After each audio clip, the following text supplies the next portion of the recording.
Hello everyone, welcome to my mini blog. आज फेरि हामी बाहिर जाँदैछौँ। आज त हामी दिनभरि घुम्ने प्लानमा छौँ। हामी चाहिँ यसरी निस्क्यौँ बाहिर निस्किने बित्तिकै हामीले उखुको जुस खायौँ।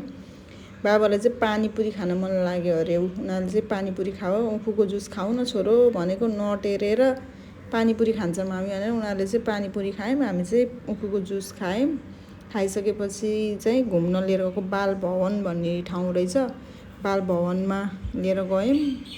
अनि चराहरू, खरायोहरू यिनीहरू के रहेछ हेर्ने कुराहरू। यो चाहिँ एक्वेरियम रहेछ। यो एक्वेरियम चाहिँ 1 बजीबाट 2 बजीसम्म बन्द हुने रहेछ कि यसमा चाहिँ। हामी चाहिँ टाइम थिएन, जम्मा 20-25 मिनट टाइम थियो। यिनीहरू चाहिँ दौडिँदै जाँदैछन्। एक्वेरियमभित्र चाहिँ मोबाइल लिएर जान पाउँदो रहेछ। अनि यहीँ बाबुले हेरे, माछा के हेरे। त्यसपछि चाहिँ हामी बाहिर निस्कियौँ। अनि यो चाहिँ बाहिर हेर्ने ठाउँ रहेछ। यसो यताउता हेर्ने ठाउँ हेऱ्यौँ। त्यसपछि चाहिँ यो चाहिँ प्लेनहरूको बारेमा रहेछ। प्लेनहरू चाहिँ कुन प्लेनको नाम के, कुन प्लेनको नाम के भनेर नामहरू रहेछ। त्यही हिँडेँ। अनि बाबुहरूले चाहिँ मेरो यहाँ भिडियो गरिदिनु मामु भने। बाबुहरूको यसमा भिडियो गरिदिएँ। त्यसपछि यहाँ 2टा अङ्कलहरू बस्नु रहेछ, उहाँहरूको भिडियो गराइदिएँ। त्यसपछि यहाँ चाहिँ कुन प्लेनहरू कुन ठाउँमा बनेको हो भनेर चाहिँ लेखेर टाँसेको थियो। त्यसपछि यहाँ बाहिर निस्केर खाजा खायौँ।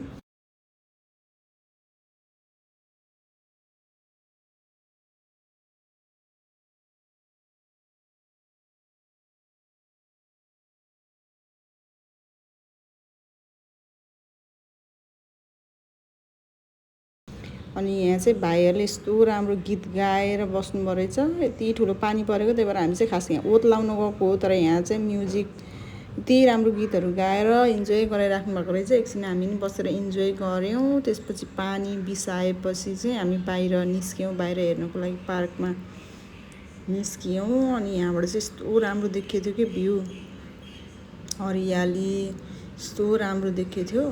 अनि यताउता हेऱ्यौँ, भिडियो बनायौँ। यो चाहिँ बेसरी लामो भिडियो भएको छ है मेरो आज। यो चाहिँ यताउता ताल रहेछ, त्यसमा यताउता हेऱ्यौँ। अनि यता पुरानो स्ट्रक्चरहरू रहेछ, त्यो पनि भिडियो बनाएँ। मेरो आफ्नो पनि 1-2टा भिडियोहरू बनाएर त्यसपछि फोटोसोटो खिचिसकेपछि हामी बाहिर अर्को ठाउँमा गयौँ। यहाँ चाहिँ यस्तो राम्रो ठाउँ, शान्त, मान्छे नि कोही नभएको, पिस एकदम राम्रो के हिँड्न आनन्द आउने। यसो आफ्नो भिडियो बनाएँ। फुलहरू पनि कति राम्रो रहेछ। त्यसपछि हामी चाहिँ भोक लागेर मोमो र चिकन रोल खाइसकेपछि चाहिँ हामी घर आयौँ। Bye, thank you for watching. हर हर महादेव।